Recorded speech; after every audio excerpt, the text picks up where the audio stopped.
इसलिए मैं व्यास जी की ओर बढ़ने से पहले आप सभी से अवश्य निवेदन करूंगा कि जितना समय तक व्यास जी हम लोगों को यह उपनिषद गाथा सुनाएं या अमृत को बरसाएं, इसको श्रवण करने के लिए बड़े शांत भाव से बैठे। जरूरी ना हो तो मंडप में उठ के इधर से उधर ना चले। तथा बच्चे जो हैं, आप बड़े जो बच्चों को लेकर आए हैं, निश्चय बच्चों को बैठाओ और उन्हें चुप कराने के प्रयास करते रहो भी, ताकि कथा में विघ्न न पड़े। इन शब्दों के साथ मैं आप हर एक को स्वागत करते हुए निवेदन करूंगा, हाथ जोड़ रहे हम लोग और व्यास जी से प्रार्थना करें कि अपने मधुर कंठ से हम लोगों को उपनिषद गाथा सुनाने की कृपा करें। सभी हाथ जोड़ते हुए प्रार्थना करें। हरि ओम नमोस्तुते व्यास विशाल बुद्धे पुल्लारविंदायत पत्र नेत्रम येन त्वया भारत तैलपूर्णं प्रज्वालितो ज्ञानमया प्रदीप। व्यास महाराज की जय। परम पूज्य व्यास। हरि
दादा रामायण गाया करते थे वो नमूना।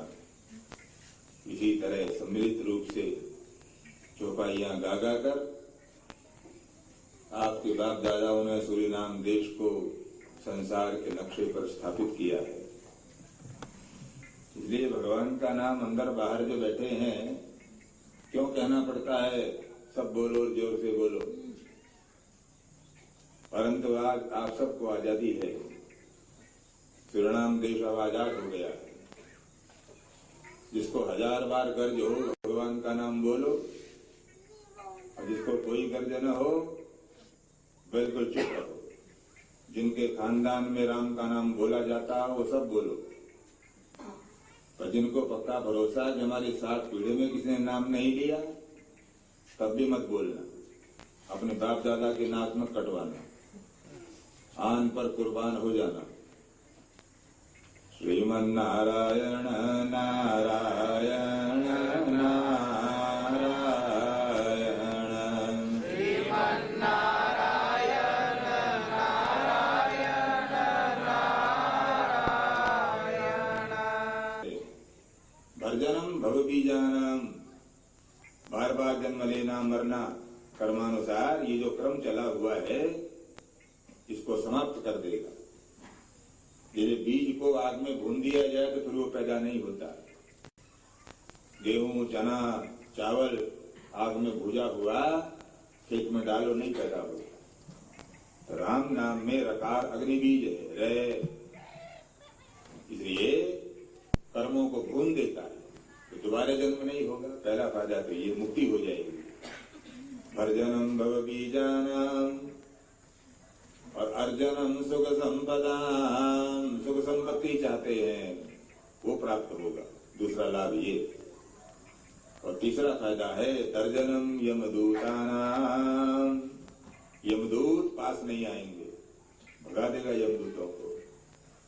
फायदे तो 3 है पर शर्त एक है, राम राम बोलने से नहीं होंगे 3 फायदे, बल्कि राम रामेति गर्जनम, जैसे सावन भादों का बादल गरजता है ऐसे गरज कर बोलने से, तब यमदूत भागेंगे। और जिस आवाज में आप बोल रहे हो इसमें दागुन भागेगा, यमदूत क्या भागेंगे इस आवाज में। इसलिए भगवान का नाम बोलो प्रेम पूर्व। राम मंदिर में बैठे हो, कथा सुनने आए हो, हैं वर्षा में भीगते भागते भी आए होंगे। वर्षा की बहुत जरूरत है इस समय, और यज्ञ का फल आपको यज्ञ के प्रारंभ में ही प्राप्त हो गया है। ऐसे ही कृपालु परमात्मा का नाम बोलने में हिंदू जाति में बस यही कमी है, आवाज ढीली है, बार बार स्फूर्ति लगानी पड़ती है, तब जोश आता है। श्रीमन नारायण नारायण नारायण, श्रीमन नारायण नारायण नारायण।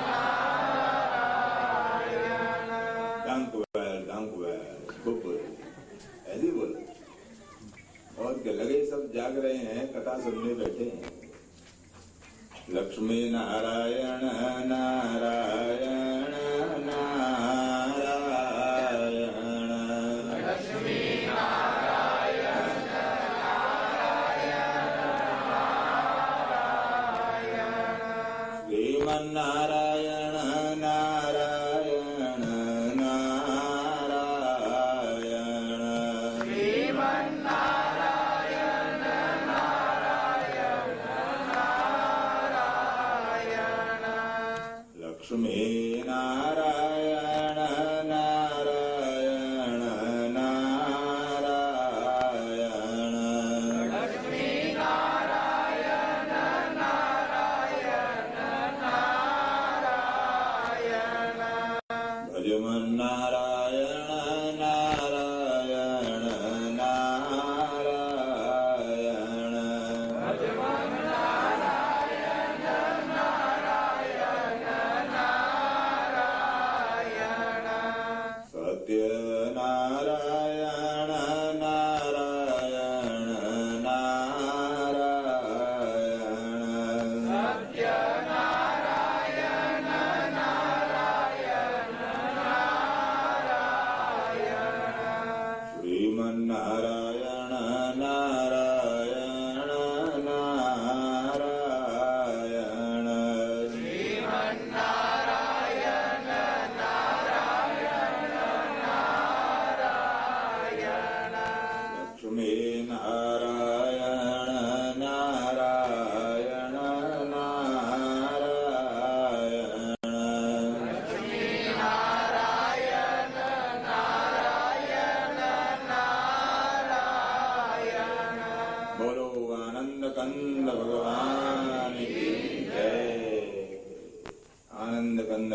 सर्वांतरात्मा सर्वाध्यक्ष अघटित घटना पटीयान कर्तुम अकर्तुम अन्यथा कर्तुम प्रभु सदगन चिदगन आनंद घन स्वरूप पूर्णतम पुरुषोत्तम भगवान श्रीमन नारायण का जब जीव को अनुग्रह प्राप्त होता है तब उसको आत्म तत्व साक्षात्कार करने की प्रेरणा मिलती है।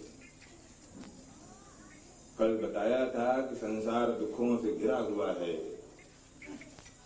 कई दुख ऐसे हैं जो हमारे जाने अनजाने हमें घेरे हुए हैं और बहुत सारे दुख ऐसे हैं कि हमने स्वयं दुखों को उत्पन्न कर रखा है। इसलिए उन दुखों से मुक्ति उपनिषद बताते हैं। सांख्य शास्त्र बोलता है दुःखत्रया विघातात् जिज्ञासा तदपघातके हेतु।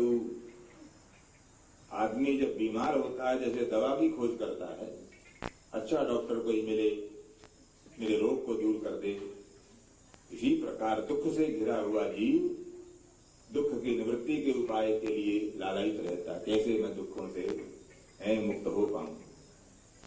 इसलिए कल छांदोग्य बृहदारण्य का एक वचन सुनाया था, यदा चर्मवदाकाशं वेष्टयिष्यन्ति मानवाः तदा देवमविज्ञाय दुःखस्यान्तो भविष्यति। इस वचन का सार है कि भगवान को जाने बिना दुखों से मुक्ति संभव नहीं है। भगवान को जानना अपने आप को जानना है। एक विचार है और एक विश्वास है। संसार में दो चीजें हैं, दो शब्द हैं, एक विचार एक विश्वास। विश्वास है हृदय का काम, विचार है बुद्धि का काम। बुद्धि विचार करती है, हृदय विश्वास करता है। परंतु किन चीजों पर विचार करें, किस बात पर विश्वास करें, इसके लिए शास्त्र हमें निर्देश देता है कि संसार पर हमारे को विचार करना चाहिए। संसार कैसे बना, कब बना, किसने बनाया, कब रहेगा, रहेगा कि नहीं रहेगा इत्यादि, ये सब बातें विचार करने लायक हैं। महाभारत में यक्ष प्रश्न है, जिन्होंने पूछा युधिष्ठिर महाराज से। यक्ष ने कथा ये, जंगल में पांडव थे, प्यास लगी, पानी लेने के लिए भटकते भटकते सरोवर के किनारे पहला पांडव पहुंचा। वहां सरोवर का अधिपति कोई यक्ष था। वो सवाल पूछता था, मेरे प्रश्नों का उत्तर दो तब पानी पियो, मेरे प्रश्नों का उत्तर दिए बिना पानी पियोगे तो बेहोश हो जाओगे, मर जाओगे।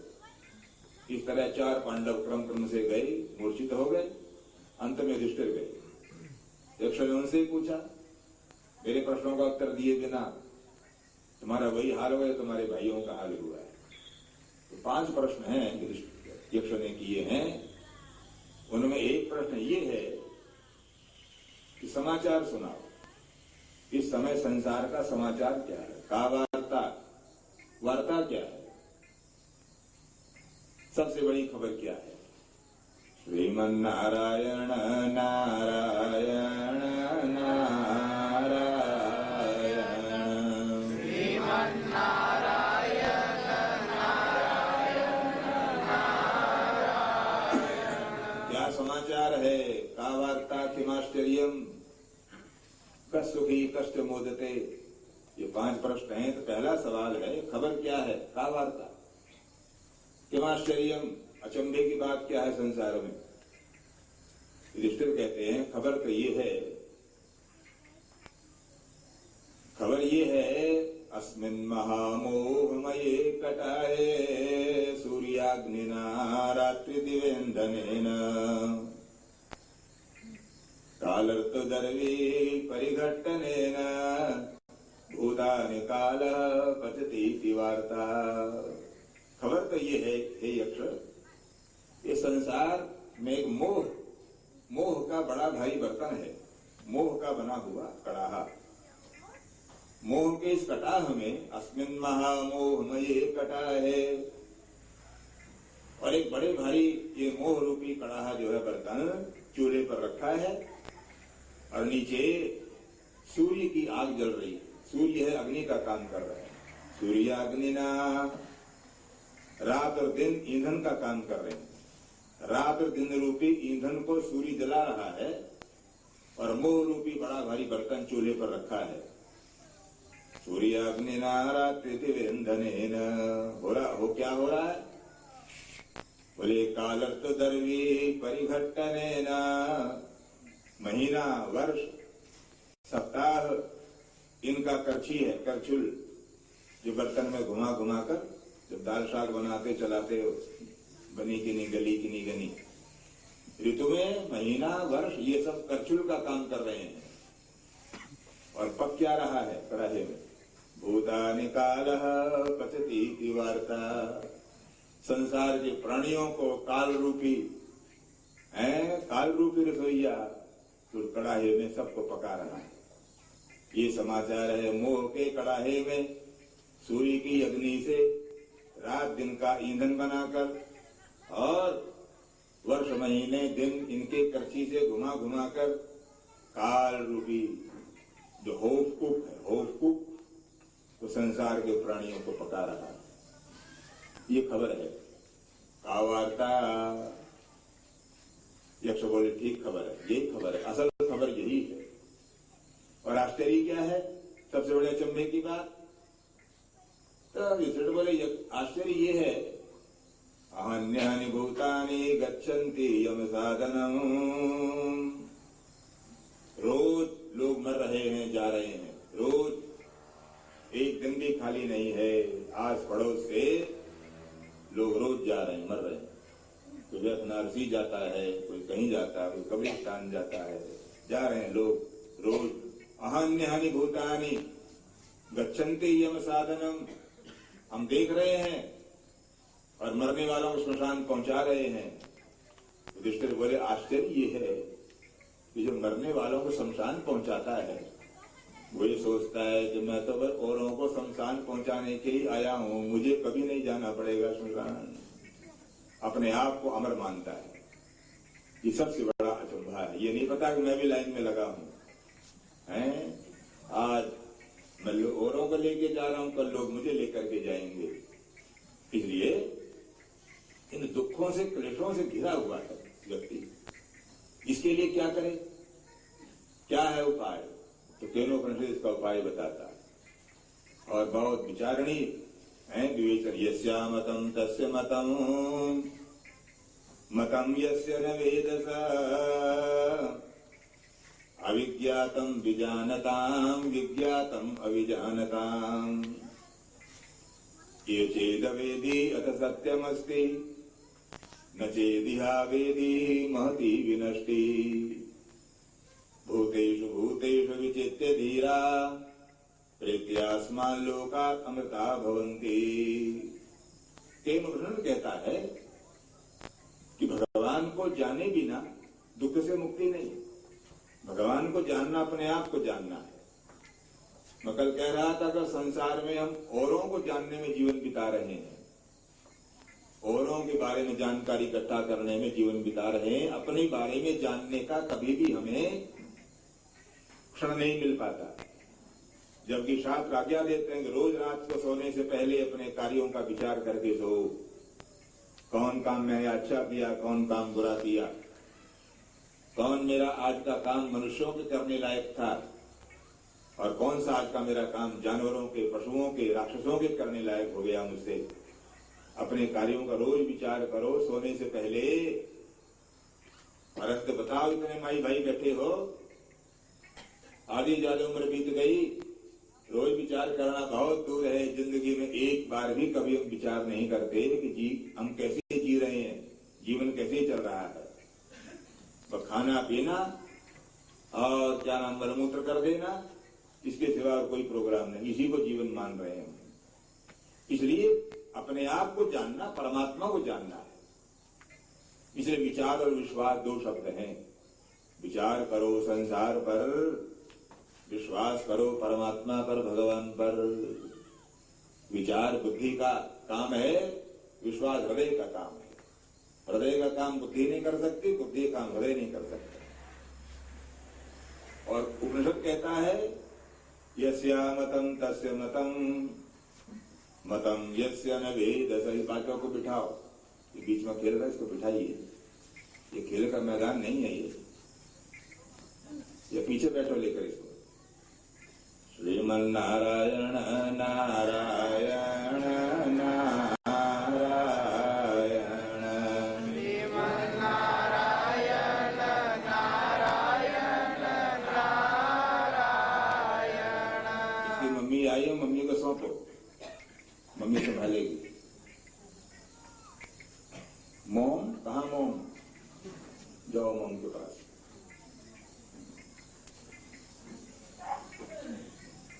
पिता का बस का नहीं है बालक को संभालना। हाँ जी, मम्मी संभालती हैं। तो पत्नी घर में काम कर रही थी, बच्चा बहुत रो रहा था। पति का नाम था शांति प्रकाश। तो अपने पति से बोली, जरा बच्चे को चुप करा लो, मैं घर का काम देख लूं। रोते बच्चे को लेकर के पिता दाम पर आ गए, चुप करा रहे हैं। चुप हो जा बेटा, चुप हो जा बेटा। और बेटा चुप नहीं हो रहा। थोड़ी देर बाद बस गुस्से में आकर कह रहे हैं, शांत हो जा शांति प्रकाश, शांत हो जा शांति प्रकाश। तो मैंने कहा, भाई शांति प्रकाश तो तेरा नाम है, तो बेटे को शांत कर रहा है कि अपने आप को कर रहा है?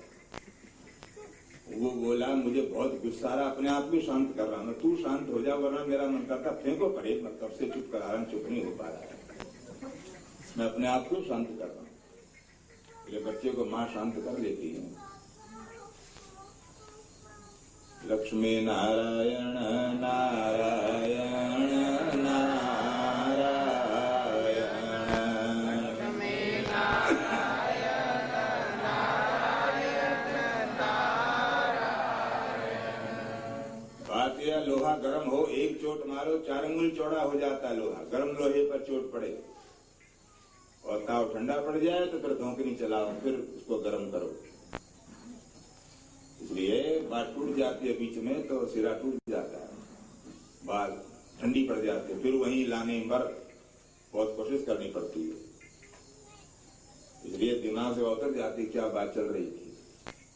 लक्ष्मी नारायण नारायण नारायण।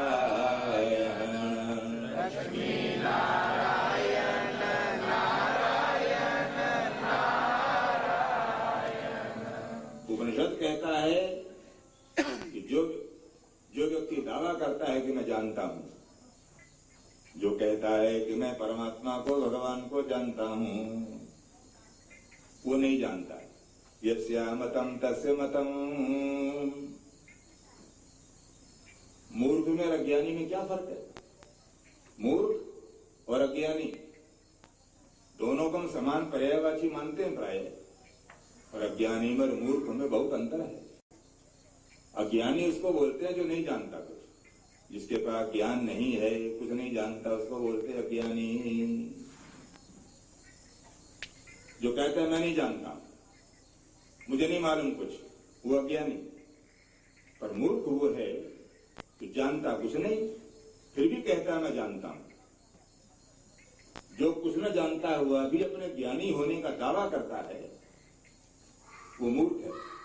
ये उपनिषद कहता है जो अज्ञानी है वो जान लेगा कभी न कभी परमात्मा को, परंतु जो मूर्ख है तो जानता कुछ नहीं, पर दावा करता रहता मैं जानता हूं, वो कभी नहीं जान पाएगा। उसने ज्ञान का दरवाजा बंद कर दिया है, वो पहले कहता मैं जानता हूं। इसलिए यस्या मतम तस्य मतम। अज्ञानी होना अच्छी बात है, अज्ञानी में अभिमान नहीं होता, पर मूर्ख में घमंड होता है। वो जानता तो है नहीं, पर दावे करता मैं जानता हूं। इसलिए मूर्ख में अभिमान आ जाता है, और अभिमान प्राप्त होने वाले ज्ञान को रोकने का एक ऐसा उपाय, दरवाजा बंद कर दिया, आप कुछ नहीं जान पाओगे तुम। इसलिए उपनिषद कहता है ज्ञानी और अज्ञानी। ज्ञानी तो ज्ञानी है ही, अज्ञानी भी कभी न कभी जान लेगा, और जो न जानता हुआ भी जानने का दावा करता वो कभी न जान पाएगा। यस्या मतम तस्य मतम मतम यस्य न वेदस अविज्ञातम विजानताम। जानने का दावा करने वाले उनके लिए ब्रह्म अज्ञात है। और जो दावा नहीं करते उनको कभी न कभी अंतःकरण में प्रकट हो जाएगा। इसलिए मूर्ख नहीं होना चाहिए, अज्ञानी होना ठीक है। मूर्ख हो जाने पर अभिमान हमारे को घेर लेता और हमारे ज्ञान के सब रास्ते बंद हो जाते हैं। फिर हम कुछ भी जानना, सीखना, समझना, आगे बढ़ना कुछ नहीं पसंद करते, क्योंकि हम पहले ही हम तो जानते हैं सब कुछ, हमें और जानने की क्या जरूरत है। जबकि ब्राह्मण का स्वाध्याय कभी समाप्त नहीं होता, यूं तो किसी का भी नहीं होता। यावत जीव मधीते विप्र वेद बोलते हैं, ब्राह्मण को पढ़ाई लिखाई जीवन भर करे तो भी पूरी न हो पाएगी। इतने शास्त्र हैं, इतने ग्रंथ हमारे हैं। महाभाष्य बोलता इंद्रश्चाद्येता बृहस्पतिश्च प्रवक्ता दिव्यम वर्ष सहस्रम अध्ययन काल पुनरपि नान्तं जगाम। व्याकरण वेद का एक अंग है। व्याकरण 6 अंगों में एक। वेद को जानने के लिए 6 शास्त्र हैं, उनमें एक व्याकरण भी है। व्याकरण को बृहस्पति देवताओं गुरु पढ़ाने लगे, इंद्र पढ़ने लगा। इंद्रश्चाद्येता बृहस्पतिश्च प्रवक्ता, पढ़ाने वाले देवताओं गुरु बृहस्पति, पढ़ने वाला इंद्र। और दिव्यं वर्ष सहस्रम अध्ययन काल, देवताओं के 1000 साल तक पढ़ाते रहे। देवताओं के 1000 साल, हमारा 1 वर्ष पूरा होता, देवताओं का 1 दिन रात होता। इस हिसाब से देवताओं के 1000 साल तक व्याकरण पढ़ाया। तो पुनरपि नान्तं जगाम, फिर भी व्याकरण पूरा नहीं पढ़ाया जा सका। ये हाल तो केवल व्याकरण का है। इसलिए अनंत शास्त्र हैं, वेद हैं। मैं कहता हूं 108 उपनिषद हैं, 10 उपनिषद प्रधान है। उनमें कितने लोग हैं जो उपनिषदों का पालन कर पाते हैं जीवन में? यही महाभारत का, वाल्मीकि रामायण का, किसी और पुराण का एक बार भी पारायण करने का मौका हम नहीं निकाल पाते। इसलिए स्वाध्याय की, अध्ययन की कोई सीमा नहीं है। जो अपने को बिना जाने, बिना पढ़े लिखे घोषणा करता है मैं जानता हूं, मैं तो ज्ञानी हूं, मुझे कुछ ही पढ़ने लिखने की जरूरत नहीं है, अब वो कभी भी अपने आप को न जान पाएगा। आत्म तत्व के साक्षात्कार में अहंकार सबसे बड़ी बाधा है। इसलिए अज्ञानी होना बहुत अच्छा है। भर्तृहरि बोलते अज्ञ सुखम आराध्य, अज्ञानी को समझाया जा सकता, वो समझ सकता है कभी, क्योंकि वो कहता मैं जानता नहीं हूं, तो जानने का दरवाजा उसके लिए खुला है।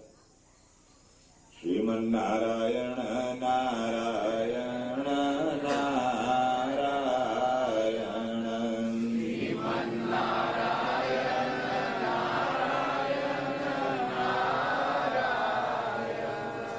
लक्ष्मी नारायण नारायण नारायण, लक्ष्मी नारायण नारायण नारायण। इसलिए उपनिषदों में मुख्यतया उपासना विषय है। उपासना भगवान को प्राप्त करने, भगवान के निकट होने के लिए क्या करें। संसार के निकट तो हैं हम निरंतर 24 घंटा, परंतु भगवान के निकट जिनके साथ हमारा तादात्म्य और अनिवार्य संबंध है, उनके निकट होने के लिए क्या करें। उसका उपाय है उपासना करो। उपासना शब्द का अर्थ ही है भगवान के निकट होना। शरीर के रोगों को दूर करने के लिए दवाई है, डॉक्टर के पास जाते हो, वैद्य के पास जाते हो, सिर दर्द हो गया, पेट दुखने लगा है, कैंसर हो गया, एड्स हो गया, तो डॉक्टर दवाई करते हैं। टीबी हो गया, तो मन की बीमारियां, कल जिनकी चर्चा थी, 3 है नरक के द्वार, काम है, क्रोध है, लोभ है, त्रिविधम नरकस्येदं द्वारम नाशनमात्मनः, काम क्रोध तथा लोभ तस्मात् एतत्त्रयं त्यजेत्। इन तीनों से बचने का उपाय करो, पर है बहुत मुश्किल। दुनिया में 2 ही तो चीजें हैं, जो आप चाहते हो वो हो जाएगा, जो आप नहीं चाहते वो नहीं होगा। 2 ही स्थितियां हैं। दुख का मूल यही है बस। जो आप चाहते हैं या तो वो हो जाएगा काम, या जो आप चाहते हो वो नहीं होगा। जो आप चाहते अगर वो नहीं होता है तो क्रोध पैदा होता है, गुस्सा आता है, क्यों नहीं हुआ। आपकी इच्छानुसार काम न होने का परिणाम क्रोध। और अगर आपकी इच्छानुसार काम हो गया, जैसा चाहा वैसा बन गया काम, तब फिर लोभ पैदा होगा। लोभ। अगर दुकान वाला आशा लगाता है कि आज मुझे 100 रुपया मिलना चाहिए, अगर 100 डॉलर नहीं मिला तो क्रोध आएगा। क्यों नहीं मिला? दिन भर बैठा रहा मैं, क्यों नहीं आया? पड़ोसी के पास आ गया, मेरे पास क्यों नहीं आया? टेंशन में आएगा। और अगर आपको 100 डॉलर मिल गया तो लोभ पैदा होगा। आज 100 मिला है, कल को 150 मिलना चाहिए, 200 नहीं तो 150 कम से कम मिलना ही। ये 99 का फेर है। किसी को बोलते 99 का फेर, 99 का फेर। 99 हो गई, इसको 100 कर लूंगा, एक बड़ा नोट ले लूंगा। 99 हो जाने पर 100 बनाने के चक्कर में लोभ बढ़ता है। तो या तो आप काम के वश में होंगे, क्रोध के वश में, या लोभ के वश में होंगे। संसार में दो ही रास्ते हैं, इच्छा पूर्ति होने पर लोभ, इच्छा पूर्ति न होने पर क्रोध। पर शास्त्र बोलता है तस्मात् एतत्त्रयं त्यजेत्। अगर ये सांसारिक हैं तो छोड़ने लायक है, पर भगवत विषयक है। अगर ये भगवत विषयक हैं, उपासना में सम्मिलित हो गए हैं, तब यही भगवान तक ले जाने वाले साधन बन जाएंगे। अर्थात आप मंदिर जाते हैं, मंदिर में उपासना पूजा करते हैं प्रत्येक मंगलवार को, अथवा जिस दिन तुम्हारा मंदिर लगता है, या घर में हनुमान चालीसा पढ़ते हो, रामायण पढ़ते हो, कुछ नियम बना रखा है आपने। अगर आपने वो नियम 3 दिन पालन न कर पाए, कामकाज में व्यस्त रह गए, आपकी दिनचर्या छूट गई, हनुमान चालीसा नहीं पढ़ पाए, उस दिन पूजा नहीं कर पाए आप, अगर पूजा न कर पाने पर आपको क्रोध आता है, ऐसी क्या दुनियादारी, आज मैं हनुमान चालीसा नहीं पढ़ पाया। अगर अपने ऊपर गुस्सा आता है तो ये क्रोध भगवान की ओर ले जाने वाला है। और अगर आपको हनुमान चालीसा रोज पढ़ने पर, सप्ताह में 2 दिन पढ़ते हैं, रामायण पढ़ते हैं, या अथवा जप करते हैं, कुछ करते हैं, और 2 दिन करते हैं सप्ताह में, अगर 2 दिन करने पर आपके मन में लालच पैदा हो, 1 दिन और बढ़ाओ, 3 दिन किया करेंगे। अगर उपासना को, पूजा को, भगवान के निकट पहुंचने की बात को बढ़ाने को मन करता है, उसका लोभ पैदा होता है। आज मैंने 1 माला फेरी तो कल मैं 2 माला फेरूं तो अच्छा रहेगा। ये लोभ प्रशंसनीय है, संसार के लिए दुर्गुण है, काम क्रोध लोभ आदि, पर भगवान के लिए यही समर्पण के मार्ग बन जाते हैं। इसलिए धारा को बदलना है सिर्फ। इसलिए 2 तरह के योग हैं, क्रिया योग है। क्रिया योग क्या है? तपस्वाध्याय ईश्वर प्रणिधानानि क्रिया योगा। व्यवहार में लाने लायक 3 चीजें, श्रीमन्नारायण नारायण नारायण, श्रीमन्नारायण नारायण नारायण। तप, स्वाध्याय और ईश्वर प्रणिधान, इन 3 कामों को क्रिया योग माने व्यावहारिक योग कहा गया है। ये क्या है? तप, भोजन छोड़ना या अनशन कर देना, रोटी पानी छोड़ करके बर्तादी करना, इसका नाम तप नहीं। ये तप के बहिरंग रूप है। तप का तात्पर्य है आवश्यकता के अनुसार जीवन जीने का प्रयास करना। आवश्यकता अनुसार, इच्छानुसार नहीं। इच्छा में और आवश्यकता में फर्क है। अगर आप आवश्यकताओं को पूरा करते हुए जिएंगे तो तनाव से बचे रहेंगे। जिंदा रहने को क्या चाहिए? रोटी चाहिए, पानी चाहिए, हवा चाहिए, 3 चीज होना। जीवित रहने के लिए 3 चीजें, भोजन, पानी और हवा। बस 3 चीज मिल जाए तो जिंदा रहेंगे आप। भगवान बिना मांगे 3 चीजें दे रहे हैं, हमारे सबको देते हैं। संसार के समस्त प्राणियों को बिना मांगे ये आवश्यकताएं हैं, इच्छाएं नहीं है। ये इसका नाम आवश्यकता। जिंदा रहने को भोजन जरूर चाहिए, तो भोजन की व्यवस्था भगवान करते हैं।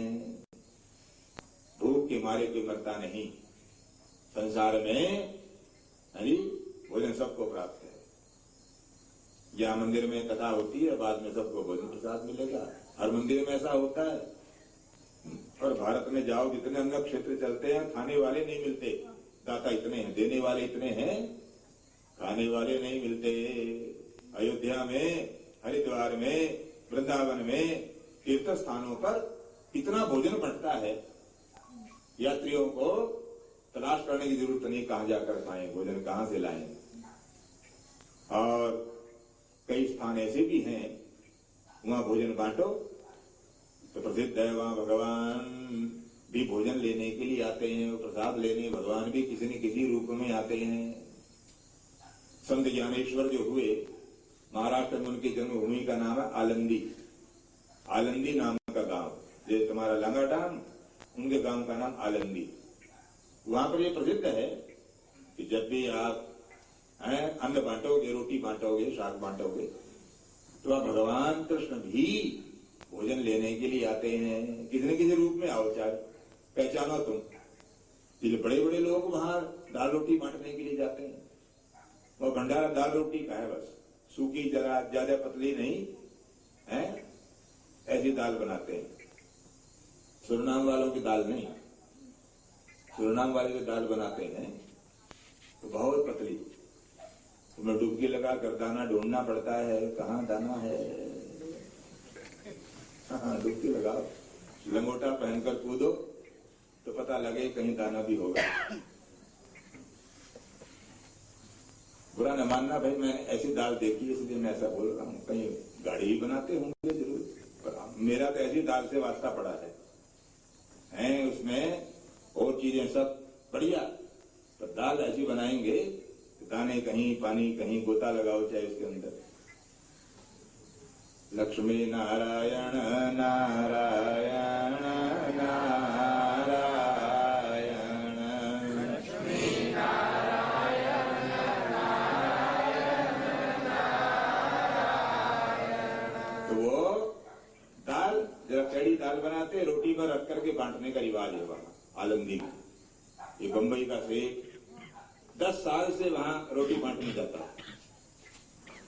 जो आता उसको 4 रोटी दाल ऊपर रखी दे दी। लाइन लगी थी, लेने वालों की लाइन होती थी। भगवान कृष्ण ने विचार किया, 10 बरस से रोटियां बांट रहा है, हर एक पूर्णिमा को जाता है, साल में 12 बार 10 बरस से बांट रहा है, चलो इस बार देखें ये दिखावे के लिए बांट रहा है कि मन में भक्ति भी है। जी, शो बिजनेस है कि अंदर से प्रेम है। हाँ जी, आवश्यकताएं जरूरी हैं, परीक्षाएं शो बिजनेस के लिए हैं। हम दिखाना चाहते हैं लोगों को कि मैं तुमसे अलग हूं, हैं? इसलिए फिर संग्रह इकट्ठा करता चीजें अपने आप को औरों से अलग दिखाने के लिए। मैं, तुम भीड़ जैसा नहीं, भीड़ से अलग हूं मैं, अपने को पृथक बताने के लिए फिर वो इस तरह के काम करता है जो आवश्यक नहीं है। तो भगवान देखने के लिए, चलो देखो दाल रोटी देता है, शो बिजनेस है या भक्ति है मन में। भगवान पंक्ति थी दाल रोटी लेने वालों की, तो सबको देता जाता था। अचानक उस सेठ ने देखा लाइन में उसका रसोईया, वो बंबई से आता था, बंबई उसका भोजन बनाया करता था, वो रसोईया भी लाइन में खड़ा है। रसोईया का नाम जगन्नाथ। तो जगन्नाथ, अरे जगन्नाथ तू यहाँ कहाँ? लाला बोले रसोईया, अरे जगन्नाथ तू यहाँ कहाँ? जगन्नाथ सामने आया तो सेठ ने उसको 4 रोटी और दाल रख करके दे दी। परंतु नियम ये था कि जिसको दाल रोटी दो उसके पांव भी छो, शायद यही भगवान हो, शायद यही भगवान हो, जाने किस वेश में परमात्मा आ जाए। जी, गोस्वामी बोलते हैं, तुलसी या संसार में सबसे मिलियो धाय। क्यों? बोले ना जाने किस वेश में नारायण मिल जाए। भगवान पता नहीं किस रूप में तुम्हारे सामने आ जाए। तो नियम ये था कि रोटी दो और उसके पांव छुओ, शायद यही भगवान हो। तो लाला सब करते थे, रोटी देते पांव छूते, रोटी देते पांव छूते। पर देखा जगन्नाथ अपने रसोइये को, उसको दाल दाल रोटी तो दे दी, लो तो यहाँ कहा गया, परंतु मेरा रसोईया है, पांव नहीं छुए उसके। वो मुस्कुराता हुआ जगन्नाथ पास से निकल गया। तो लाला को ध्यान आया सेठ को, तो मैं तो उसको बंबई छोड़कर आया था, वो यहाँ कैसे आ गया होगा। तुरंत दिमाग बिजली की तरह बात, ओहो ऐसा न हो कभी भगवान मेरा रसोईया बन करके आए हो। तो यूं घूम करके देखा, सब लोग हैं परंतु जगन्नाथ नहीं है। रोने लगे से जिस जगह जगन्नाथ सामने खड़ा था, वहां की मिट्टी उठाकर बार बार आंखों से लगाए, माथे से लगाए। हो 10 साल की मेहनत पर आज पानी फिर गया। मेरे सामने खड़े थे कृष्ण, मेरे रसोई का रूप बना करके आए थे। मैं इतना बदकिस्मत, सबके पांव छुए, पर मेरा अहंकार जाग गया। मेरा रसोईया है ये, तो मैं इसका मालिक हूं, इसके पांव क्यों छूऊं। बस अहंकार ने मेरी सारी उपासना 10 वर्ष की नष्ट कर डाली। इसलिए रो रो करके सेठ बेहाल है। तो भगवान किस रूप में सामने आवे, कुछ ठिकाना नहीं। तो भोजन चाहिए, अन्न चाहिए। इसलिए संसार में दुख के जो कारण बताए हैं, उन्होंने जो कारण बताए, क्या कितने कारण हैं, इन कारणों से दुख पैदा होता है। उनमें अविद्या, अस्मिता, राग, द्वेष और अभिनिवेश, ये 5 कारण बताए। अविद्या, अस्मिता, राग, द्वेष और अभिनिवेश। उनमें अस्मिता अहंकार है। इसकी व्याख्या कालांतर में करेंगे। अविद्या क्या है, अस्मिता का तात्पर्य अहंकार है, राग मोह है, द्वेष वैर भाव रखना है, और अभिनिवेश किसी भी तरह से जीवन के प्रति मोह बना करके रखना। इन 5 कारणों में एक कारण अहंकार है। इसे परमात्मा भोजन सबको देते हैं। दाने दाने पर खाने वाले का नाम लिखा है।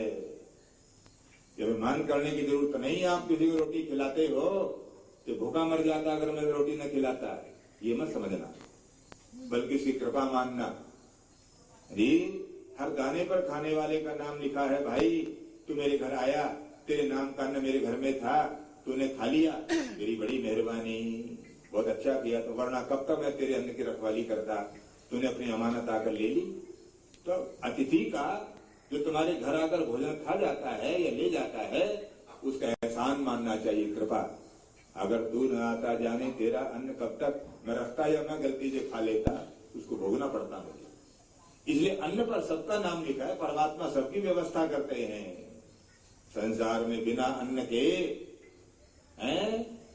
अरे अब तो तुम बोलते हम करते हैं, बड़ी जी मैं न घर मेहनत करूं तो घर सब खराब हो जाए महाराज जी, मेरे ऊपर घर टिका हुआ है जी, मैं करते हैं हम तो। परंतु जब मां के पेट में आए थे और ये बालक संसार में जाकर के क्या खाए पिएगा, इसकी चिंता करने वाला कोई था। इसलिए आचार्य बोलते हैं, भोजनाच्छादने चिंतां वृथा कुर्वन्ति वैष्णवा। भक्तों को भोजन की चिंता अगर करते हैं तो भक्त नहीं है वो। क्यों?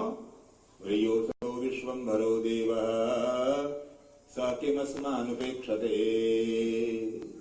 जो विश्वम्भर है, विश्व का भरण पोषण करने वाला है, वो क्या हमारा ख्याल नहीं करता होगा? जिसने हमारे गर्भ में आने पर हमारा ख्याल किया, ये बालक पैदा होने पर क्या खाएगा, इसका इंतजाम हमारे संसार में आने से पहले 2 महीना पहले माता के स्तनों में दूध की व्यवस्था हो जाती है। दूध आ जाता है, प्रकृति ने भेजा बालक के लिए। यदि अगर माओं के भरोसे हो जाए बच्चे पालने, आधे बच्चे मर जाएं। हाँ जी, आधी रात को गैर वक्त बालक को भूख लगती है, वो बच्चा कुन कुन कुन कुन कुन करता है, कोई खाने को पीने को दूध चाहिए उसको। और माँ पहला बच्चा हुआ है, बड़ी गहरी नींद में सो रही है, बच्चा कुन कुन कुन कुन करने लगा और उसकी नींद खराब हो रही है माँ की, वो उसको थपथपा देती है, स्लाप स्लापा स्लापा स्लापा। अब उसको भूख लगी, वो स्लापा स्लापा कैसे, बच्चा फिर रोता है। तो माँ को बड़ा गुस्सा आता है, बेवक्त दूध पीता है। ये जब उठेगी और फ्रिज में से आइस काशी में से दूध निकालेगी, बहुत ठंडा दूध, या तो वही पिला देगी या गर्म करेगी भी, उंगली डालकर देखेगी कितना इतना गर्म है, जितनी गर्माहट तुम्हारी उंगली बर्दाश्त कर सकती है, वो 2 महीने का 3 महीने का बालक क्या उतनी गर्मी बर्दाश्त कर पाएगा? इसका होश कहाँ रहता है? माँ को ज्यादा गर्म दूध पिला देगी या ठंडा पिला देगी, दोनों तरह बालक को नुकसान। तो भगवान बोले बेटी तो आराम से सो, इस बच्चे के दूध का इंतजाम मैं करूंगा। हमने भगवान से पूछा, महाराज बालक को दूध इंतजाम करोगे पर सेकर कितनी मिलाओगे बच्चे के लिए, कब मिलाओगे, और गर्म कैसे करोगे आधी रात को? भगवान बोले मैं ऐसी अंगीठी पर रखूंगा कि 24 घंटा दूध गर्म मिलेगा, फास्ट फूड सेकर मिला मिलाया तैयार है जी, ऐसा इंतजाम। और महाराज फिर बच्चे को भूख लगी रात को, माँ सो रही है, कैसे पिएगा बालक? भगवान बोले ऐसी जगह रखूंगा दूध, माँ बेशक सोती रहो, बच्चा अपने आप टटोल करके दूध पी लिया करेगा। इतना पुख्ता इंतजाम करके जिसने संसार में हमारे को भेजा कि बाद में हमारे को भूल जाता वो। परमात्मा इतना लापरवाह है जो माँ के जन्म देने वाली माँ का भरोसा न करके स्वयं व्यवस्था करता है। इसलिए वो परमात्मा जीवन काल में भी हमारे को नहीं भूलते, हमेशा याद रखते हैं। परंतु भैया दुख की बात ये भी है कि जो नए जमाने की पढ़ी लिखी मॉडर्न बेटियां हो गई हैं, हाँ जी, वो बालक को प्रकृति का भेजा हुआ दूध पिलाने में आनाकानी करती हैं, नहीं पिलाना चाहती हैं। कभी हमारा फिगर खराब ना हो जाए, फिगर बचाने के चक्कर में बच्चे को दूध नहीं पिलाती, और वो 6 महीने का बच्चा उसको बोतल में दूध डाल करके बच्चे की छाती पर रख देती है। यूं बच्चे को लिटा दिया, यूं बोतल रख दी, और फिर दोनों हाथ से पकड़ो, अंदर अंदर लो साल, अंदर अंदर लो साल, पकड़ो पकड़ो। फिर मुझे बताते देखो बेटे कितना होशियार है, अभी 6 महीने का है और बोतल अपने आप पकड़ लेता है। हमने कहा हाँ बेटी तने बड़ी अच्छी ट्रेनिंग दी है, अब ये बच्चा है तो दूध की बोतल पकड़ रहा है, जहां जवान हुआ तब फिर दूसरी बोतल पकड़ेगा, हाँ तब दूसरी बोतल पकड़ने लगेगा। डबल कैट या और 100 नाम है, मैं तो डबल कैट नाम जानता हूं।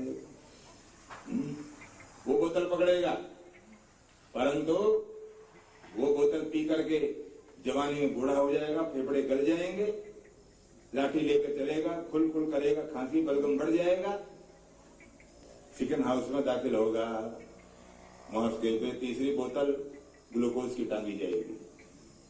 तो सारा जीवन तो बोतल में बीतेगा उसका। माँ तेरी सेवा करेगा वो, तूने दूध भी नहीं पिलाया उसको, तेरा क्या हक बनता है? महाभारत में युद्ध का निर्णय हो गया, जब लड़ाई होगी जरूर, तो कुंती ने भगवान कृष्ण से कहा है, कृष्ण जाकर युधिष्ठिर को बोलना, क्षत्राणियां जिस दिन के लिए बच्चों को दूध पिला पिलाकर जवान किया करती हैं, उस दूध का हिसाब चुकाने का अवसर आ गया है। यदर्थम क्षत्रिया सूते तस्य कालो यमागतः। मां जो दूध पिलाती है बच्चे पर अपना अधिकार मानती है, मैंने इसको अपना दूध पिलाया, इसलिए हम परमात्मा को मां ही बोलते हैं। इसीलिए परमात्मा के साथ हमारा पहला संबंध पिता का बाद पहले मां। प्रार्थना करते हो तो बोलते हो त्वमेव माता च पिता त्वमेव, हे भगवान तू मां है हमारी। मां पिता का पिता भी हो पर मां नंबर 1 पर हो। और राम रक्षा स्तोत्र में भी आप पाठ करते हैं, श्री राम क्या है हमारे, तो बुद्ध कौशिक ऋषि बोलते हैं माता रामो, मां है राम हमारी। माता रामो मत्पिता रामचंद्र, स्वामी रामो मत्सखा रामचंद्र,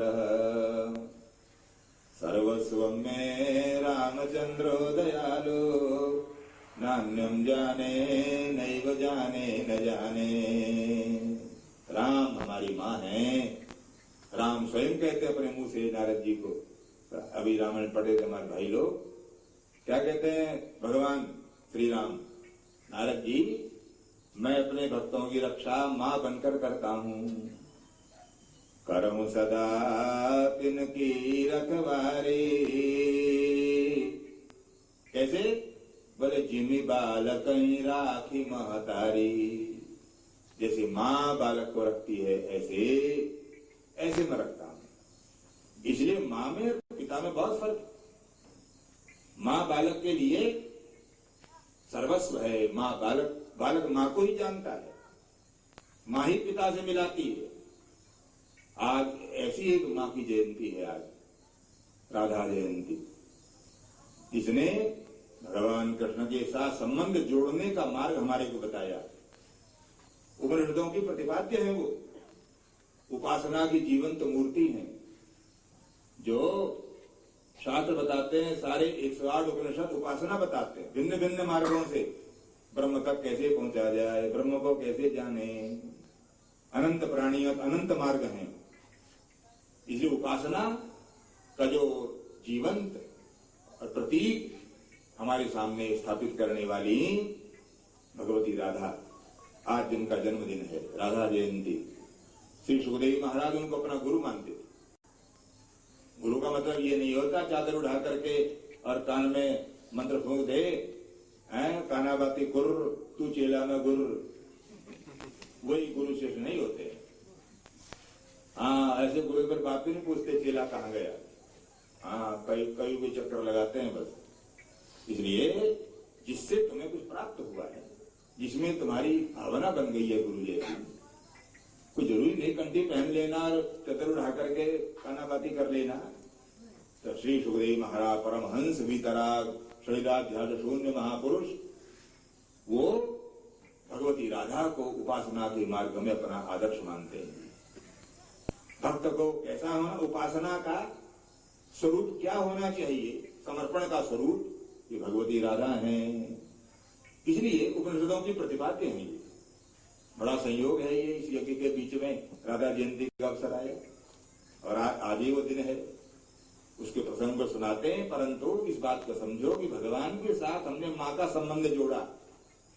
भगवान ने कोई आपत्ति नहीं की, तुम मुझे अपना पिता क्यों नहीं कहते, मां क्यों कहते हो। श्रीमन नारायण नारायण नारायण, श्रीमन नारायण नारायण नारायण। इसलिए माँ मेरे पिता में बहुत फर्क है। माँ की संभाल कुछ और है, पिता की संभाल कुछ और है। माँ हमारे को पिता से मिलाती है। अगर माँ ने मिलाए, हम पिता को न जान पाए कौन हमारा पिता है। माँ ही प्रमाण है। 1 वर्ष का बेटा हो जाए और पिता काम धाम में फंसा हुआ, कभी बालक को, बेटे को गोद में ले नहीं पाता, तो माँ बोलती है हमारा बेटा 1 वर्ष का होने को है, आज छुट्टी का दिन है, आप घर पर हो, आप जरा गोद ले लो। तो पापा भी तैयार हुए, हाँ लाओ, लाओ।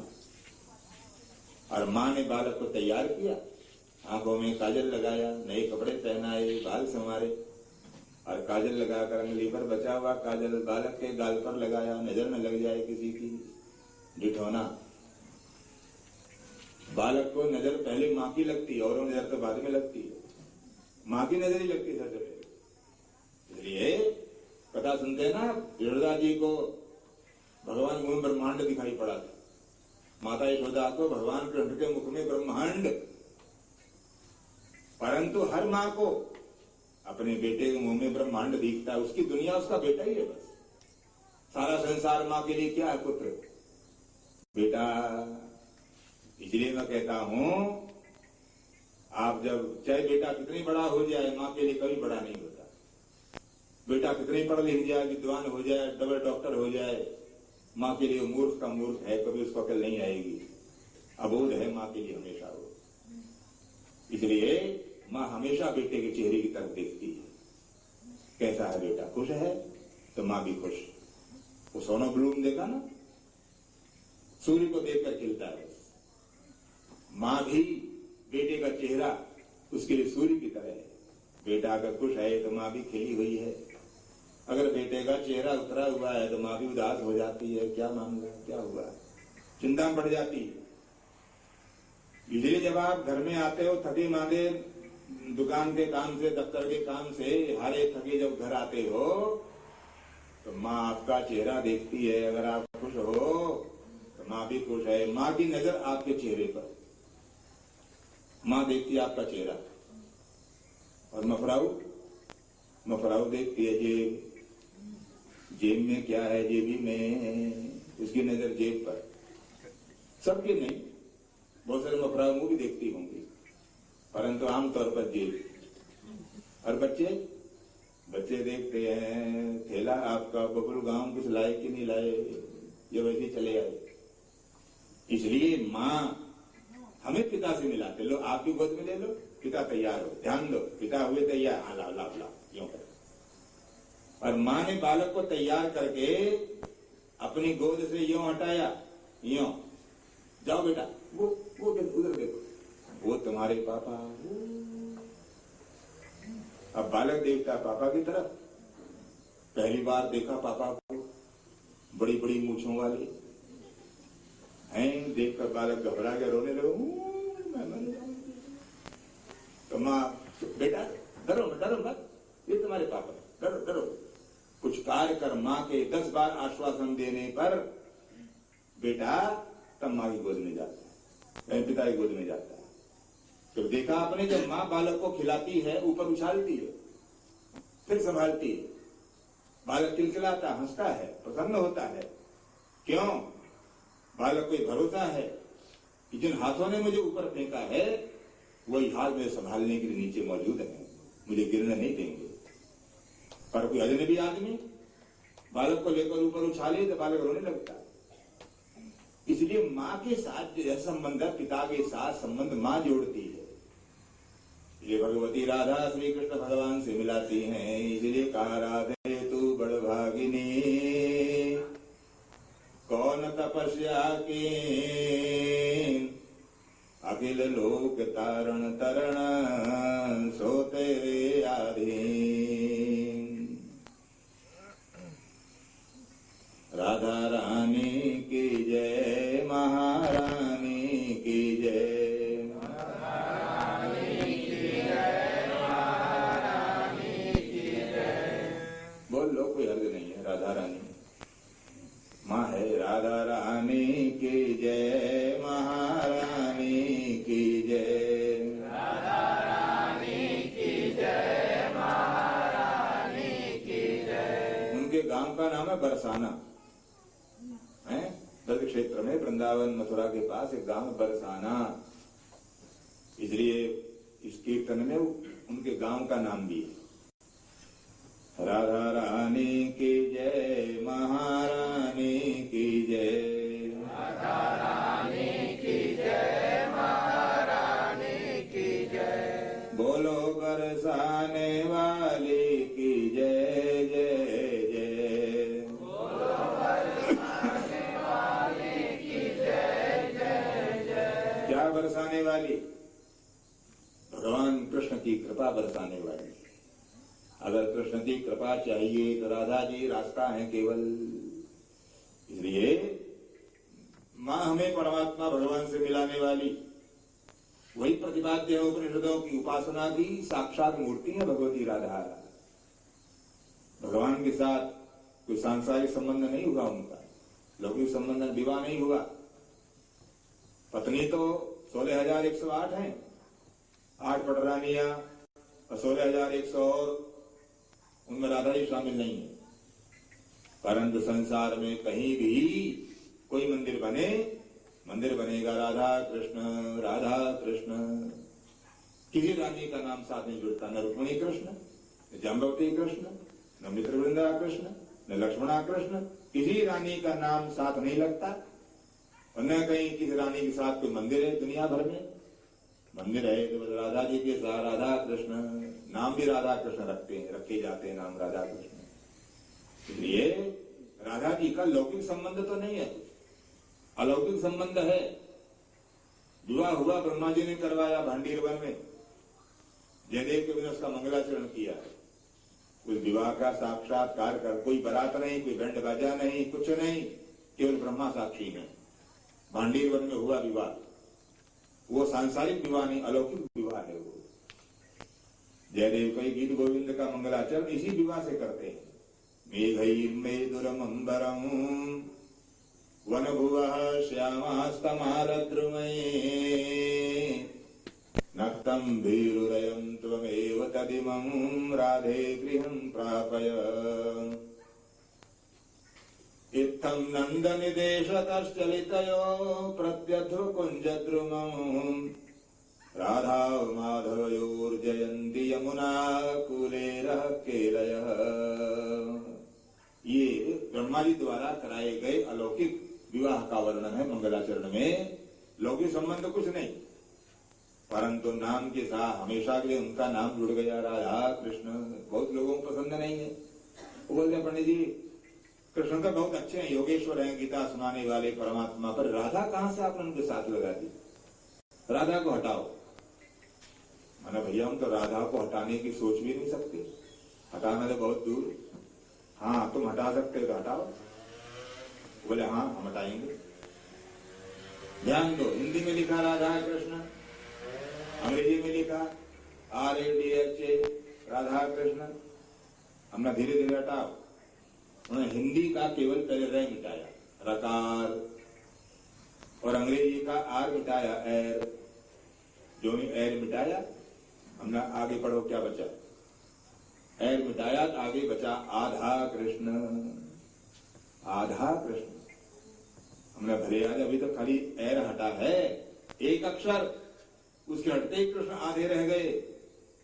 अगर पूरी राधा हटा दोगे तो कृष्ण का कुछ नहीं बचना है। कृष्ण पूरे हैं राधा के द्वारा। राधा के रकार बिनो आधा कृष्ण रहता है। इसलिए आचार्य बोलते हैं गौर तेजो बिना यस्तो श्याम तेजस समर्चये।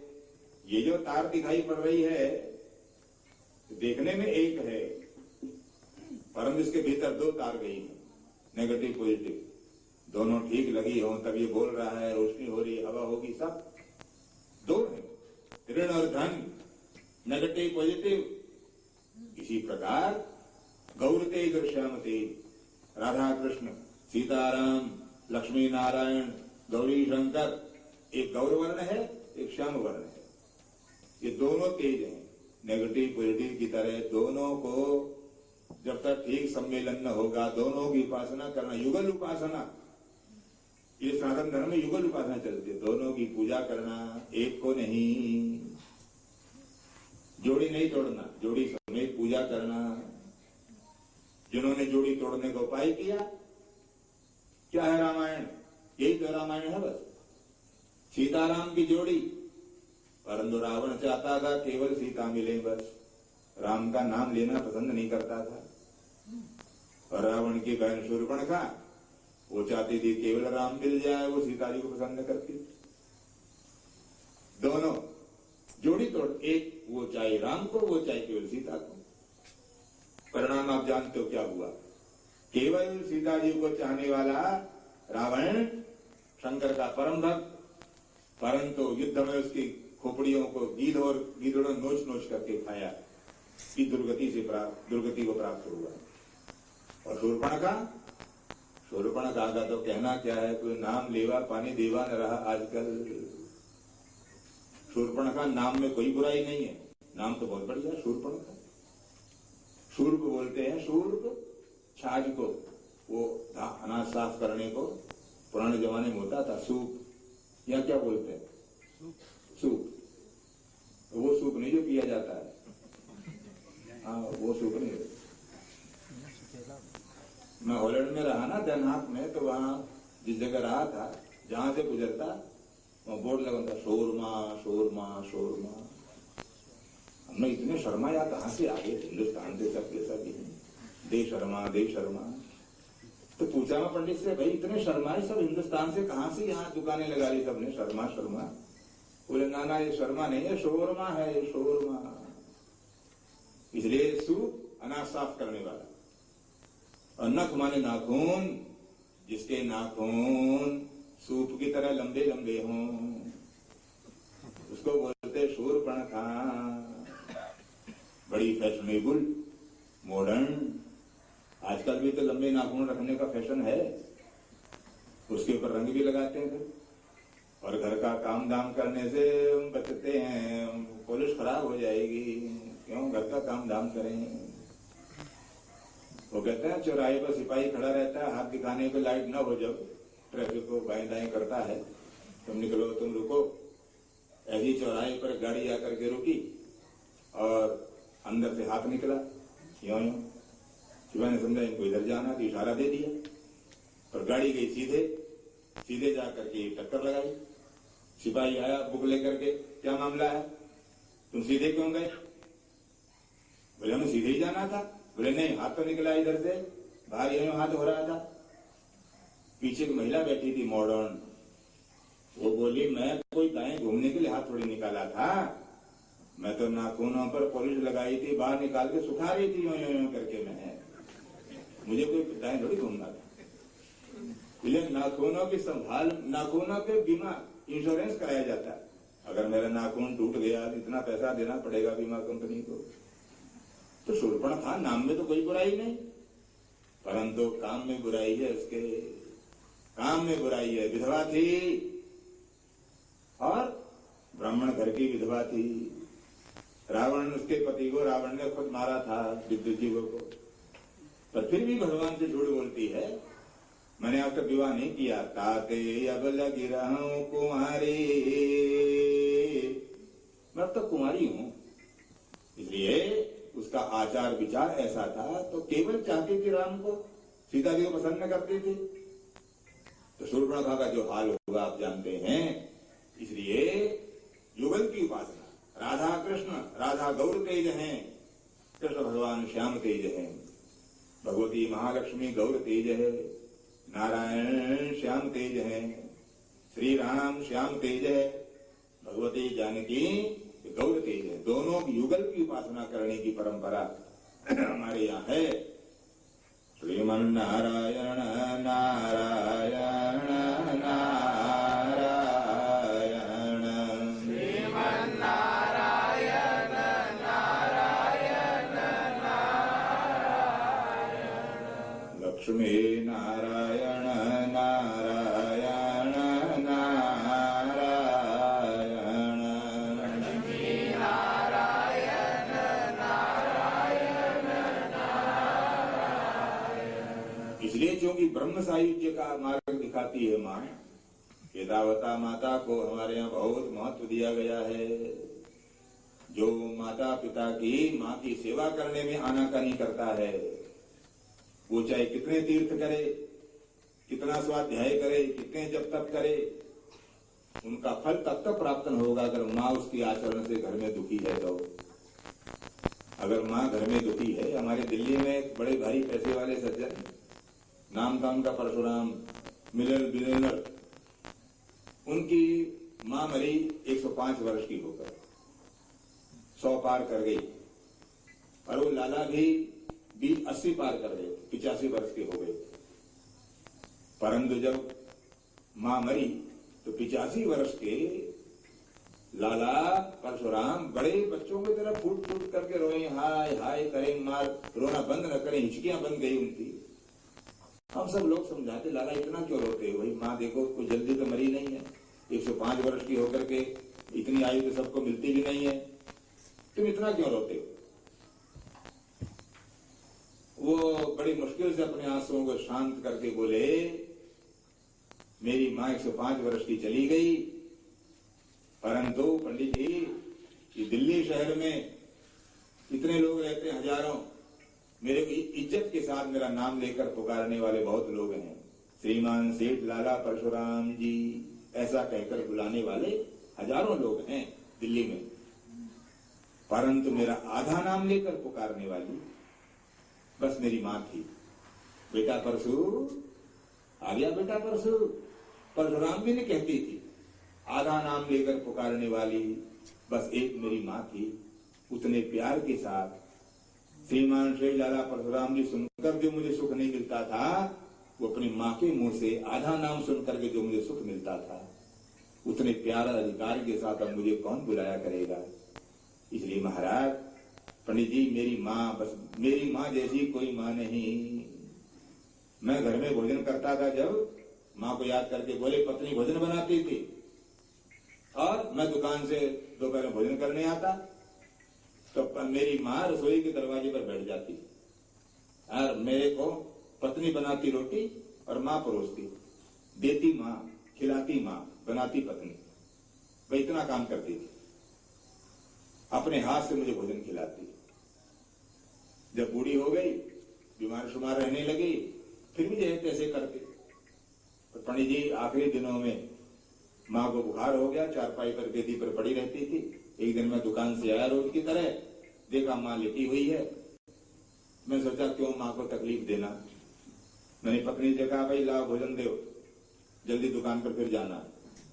पति ने भोजन परोस के थाली मेरे सामने रखी, प्लेटी, बस पहला टुकड़ा तोड़कर, आज माँ बीच में नहीं है। बस सारी उम्र होगी माँ बीच में होती थी, रोटी परोस कर देती थी, आज नहीं है, पहली बार। मैंने रोटी का टुकड़ा तोड़कर और मुंह में डालना चाहा तो माँ की तरफ नजर गई। देखा माँ पड़ी पड़ी चुपचाप रो रही है, आंख से आंसू निकलता है, जोर से रोती भी नहीं, सुबकती भी नहीं, और धीरे से कपड़े से आंसू पोंछ लेती। पंडित जी माँ को रोते हुए देखा, मुझे रोटी है खाते नहीं बनी, माथे से अन्न लगाकर लेटी वापस रख दिया। उठकर माँ के पास आया, माँ क्या बात है, क्यों रो रही, तकलीफ शरीर में ज्यादा है, कुछ डॉक्टर को बुलाएं। माँ बोली, बेटा नहीं, तकलीफ नहीं है, मैं तुझे रोज रोटी खिलाती थी, अपने हाथ से परोसती थी, परंतु आज तूने एक बार भी मुझसे आके नहीं कहा, चल माँ रोटी परोस।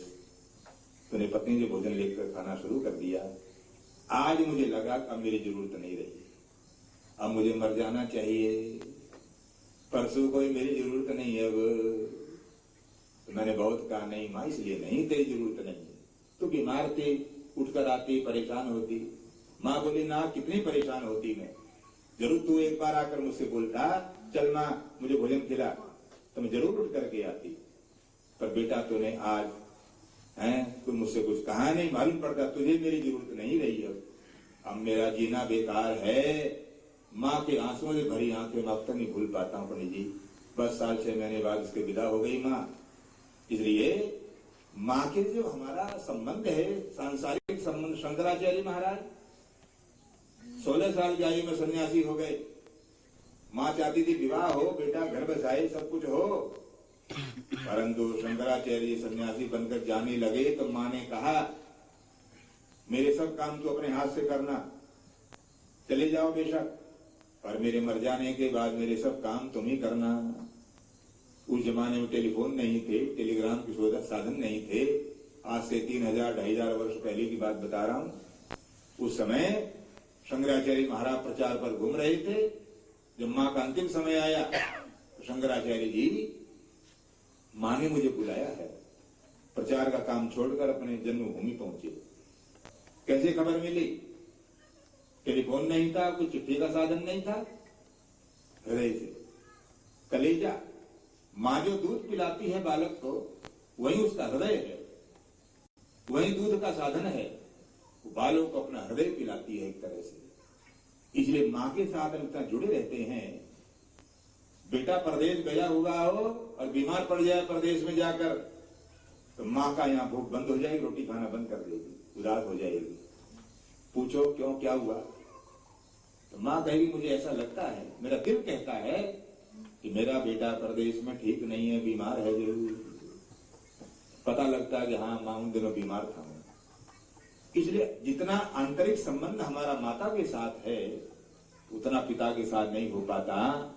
इसे माँ ही परमात्मा तक ले जाने का साधन माना गया है। माँ एक मार्ग है, और परमात्मा को हमने देखा नहीं सबने, परमात्मा को हमने सबने देखा नहीं, परंतु परमात्मा कैसा होता होगा, परमात्मा में गुण क्या है, अगर उसका नमूना संसार में कोई है तो माँ है। पर माँ के बाद परमात्मा है। जो माँ को इस दृष्टि से देखते हैं, वो आत्मज्ञान के मार्ग पर अग्रसर होते हैं। श्रीमन नारायण नारायण नारायण, श्रीमन नारायण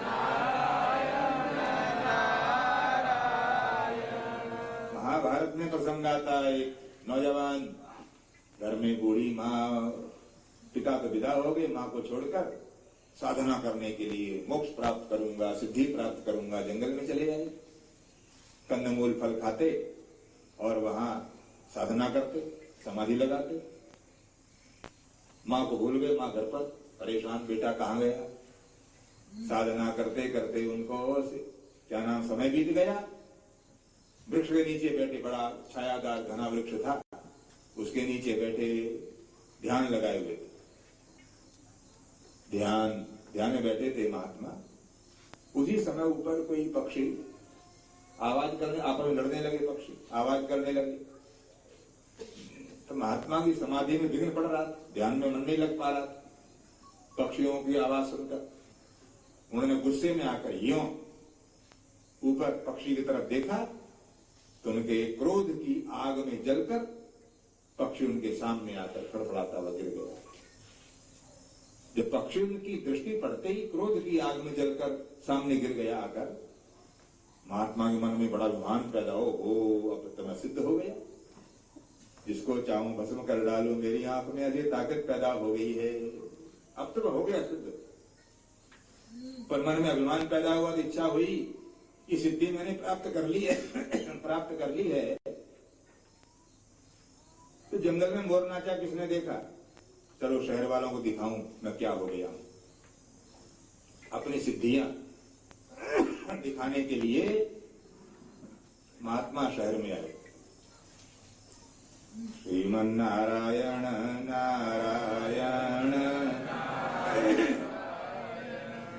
श्रीमन नारायण नारायण नारायण। ये भी नारायण नारायण नारायण। बोलो लक्ष्मी नारायण नारायण नारायण। इनके बैठे माँ के पुजारी हमारे राम लखन जी। दुर्गा माँ इसी रास्ते पे आगे बनाया है, दुर्गा माँ आश्रम। और ऐसी दिव्य और साक्षात बोलने वाली मूर्ति है, जैसे अब बोलेगी ऐसे, कहाँ से छांट करके लाए।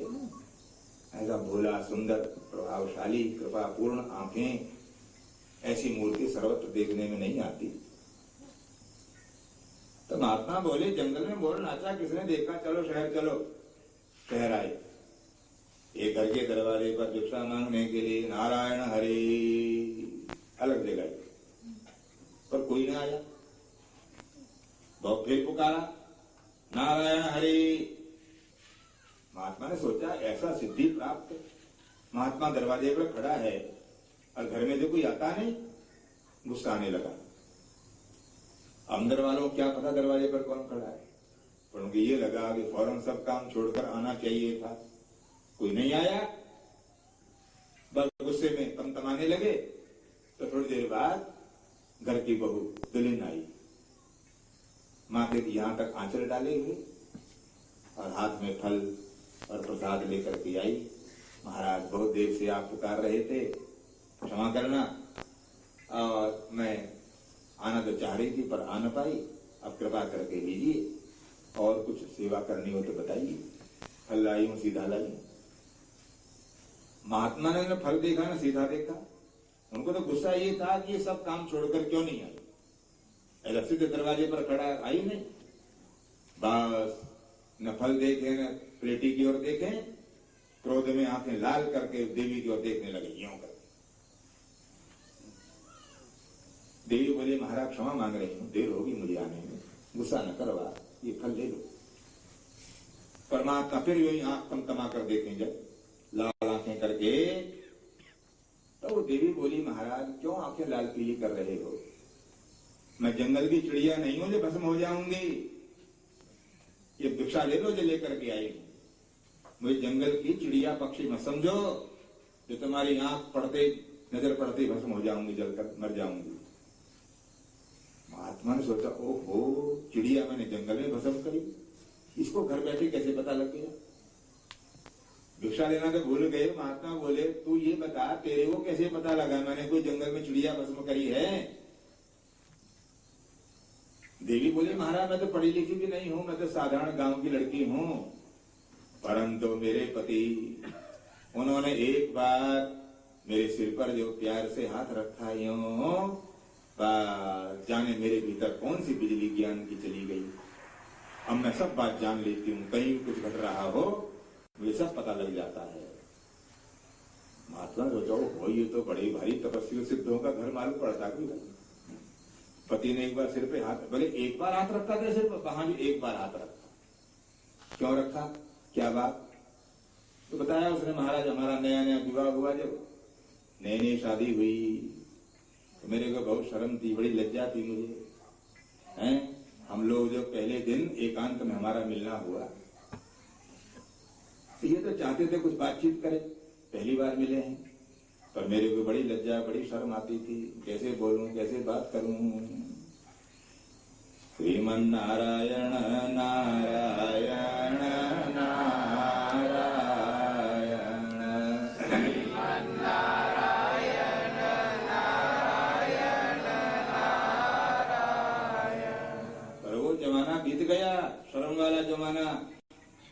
पुरानी बुढ़ियाएं बताती हैं खाली मेरे को, पंडित जी मैंने कभी अपने बड़कू का मुंह नहीं देखा, मैं अपने बड़कू का, ससुर की तो बात ही दूर है, बड़कू का भी, मैं बड़कू का कभी आंख मिलाकर और मुंह उठाकर बड़कू को नहीं देखती थी। पर अब जमाना बदल गया, अब क्या बड़कू क्या छुटकू हैं, बस पता नहीं लगता बहू है कि बेटी है कि बहन है कि क्या है। कुछ तो पहनावे ऐसे हो गए, पुराने जमाने में होती थी शर्म वरम की बातें।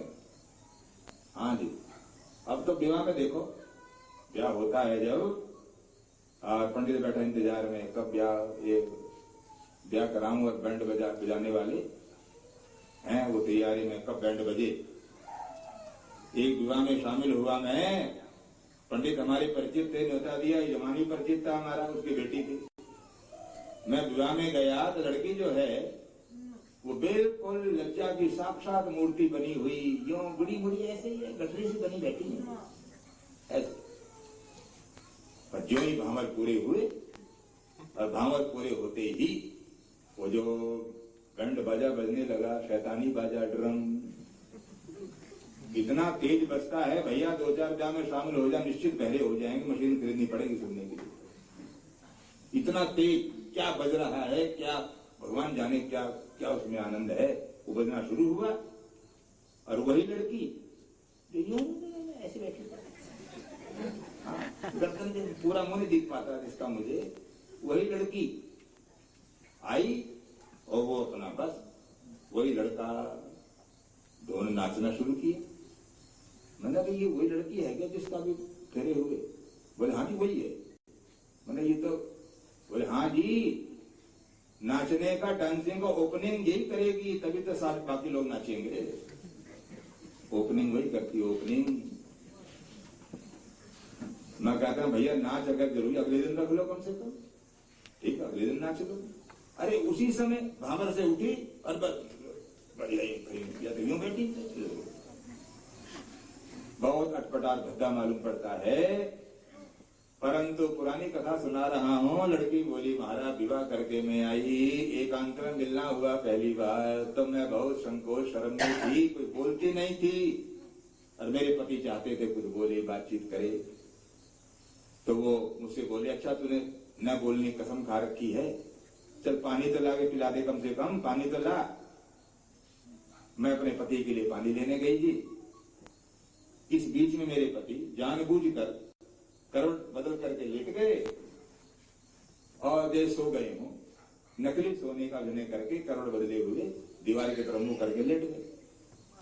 मैं पानी लेकर के आई, उन्हें सोचा था कि पानी लेकर आएगी, मुझे जगाएगी, कहेगी लो जी, ए जी, फलाने जी, ढिकाने जी, कुछ कहेगी। हाँ, हॉलैंड में तो पतियों का नाम लेती हैं आजकल स्त्री। चंदा क्रेस कम है, कम है। मां चंदर कौन है भैया? बोले मेरे पति हैं, हस्बैंड। मैं तो ऐसे ही बुला लिया, तुम्हारे चपरासी नौकर हो घर में सफाई करने वाले। मैं कहा चंद्र तेरे को बुरा नहीं लगता भी तेरा नाम लेके बुलाती है ये मफराऊ? बोले ना पंडित, अच्छा है, ठीक। हमने क्यों ठीक क्यों है? बोले तो इससे पता लगता है कि मुझसे कितना लीफ करती है, लीफ। फिर आधा नाम लेकर पुकारती है, कितना लीफ करती है। और दूसरे आधा नाम लेकर पुकारने से मुझे लगता भी मैं जरा जवान हूं, यौम हुआ, अब मैं बूढ़ा नहीं हुआ हूं। उम्र का भी धोखा बना रहता है। इसलिए तो वो सोचा मेरे पति जरूर कुछ कहेंगे, आके पानी लेके आएगी तो ए जी न कुछ सुनो जी, पानी लाई हूं जी, लो पी लो, कुछ तो बोलेगी। इस उम्मीद में वो नकली सोने का स्वांग बनाकर दीवार की ओर मुंह करके लेट गए। पर मैं पानी तो ले आई, पर शर्म के मारे मुझे कुछ भी जीवा से निकलते बनता नहीं था। क्या कहूं, कैसे जगाऊं इनको?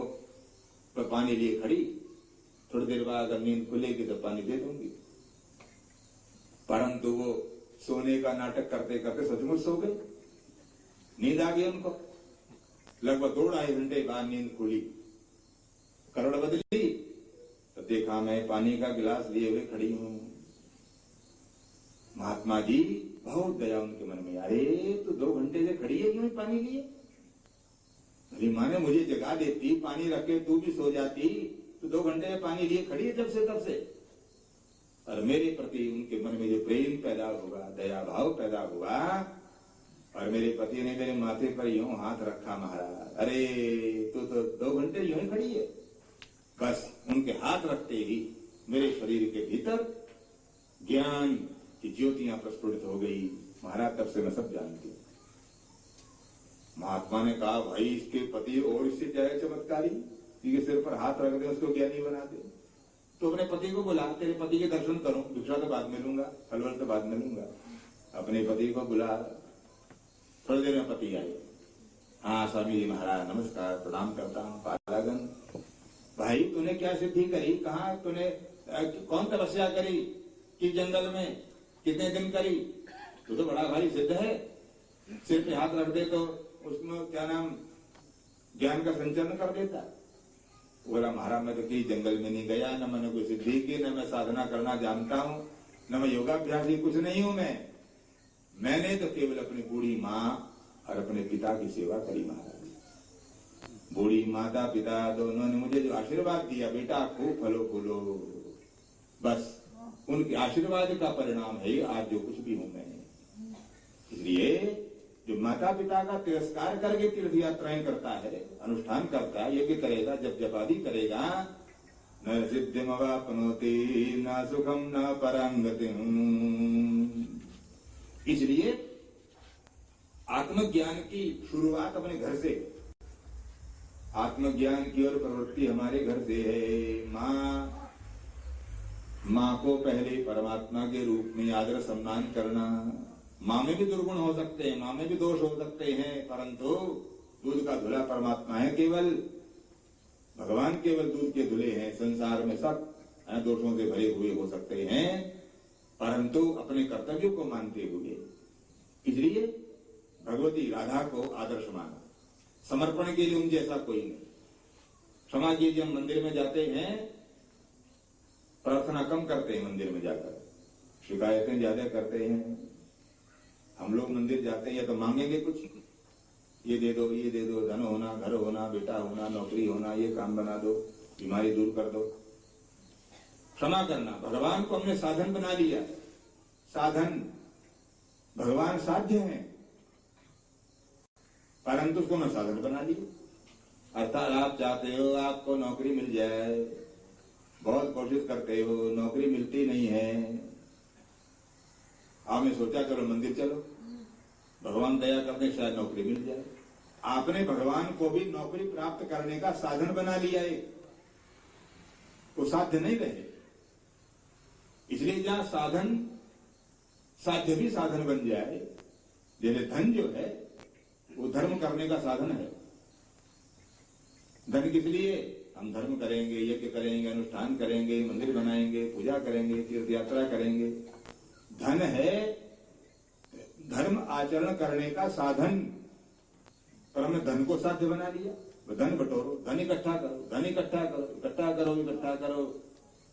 जैसे कोई आदमी खाने का सामान इकट्ठा करता रहे, फिर आराम से बैठकर खाऊंगा, 70 बरस तक भोजन इकट्ठा करता रहे, रोटी इकट्ठा करे, बारा लाओ, फुलोरी लाओ, कढ़ी लाओ, दाल लाओ, भात लाओ, इकट्ठा करे, आराम से बैठकर बाद में खाऊंगा।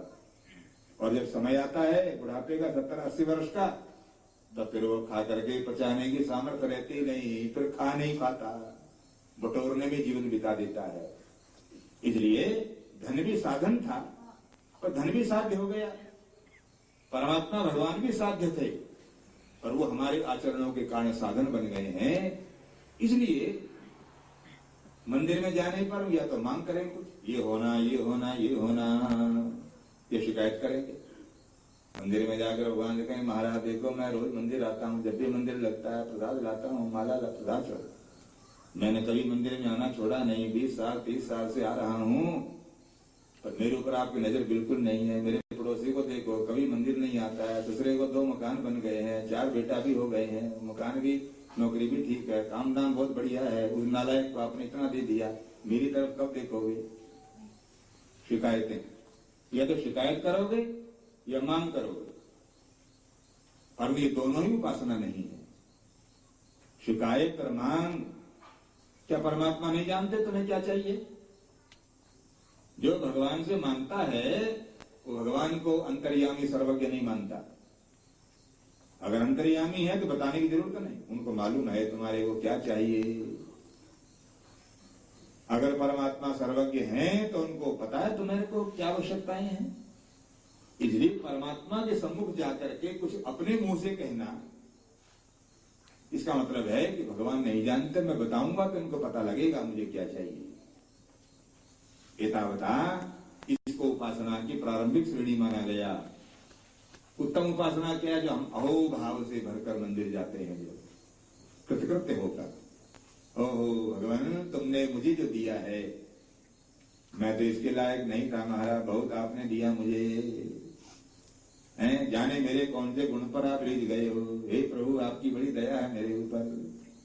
भगवान की कृपाओं को याद करके गदगद होना, इसलिए परमात्मा को अकारण करुण कहा गया। बिना कारण के करुणा करते हैं वो, उनकी करुणा का अनुभव करना।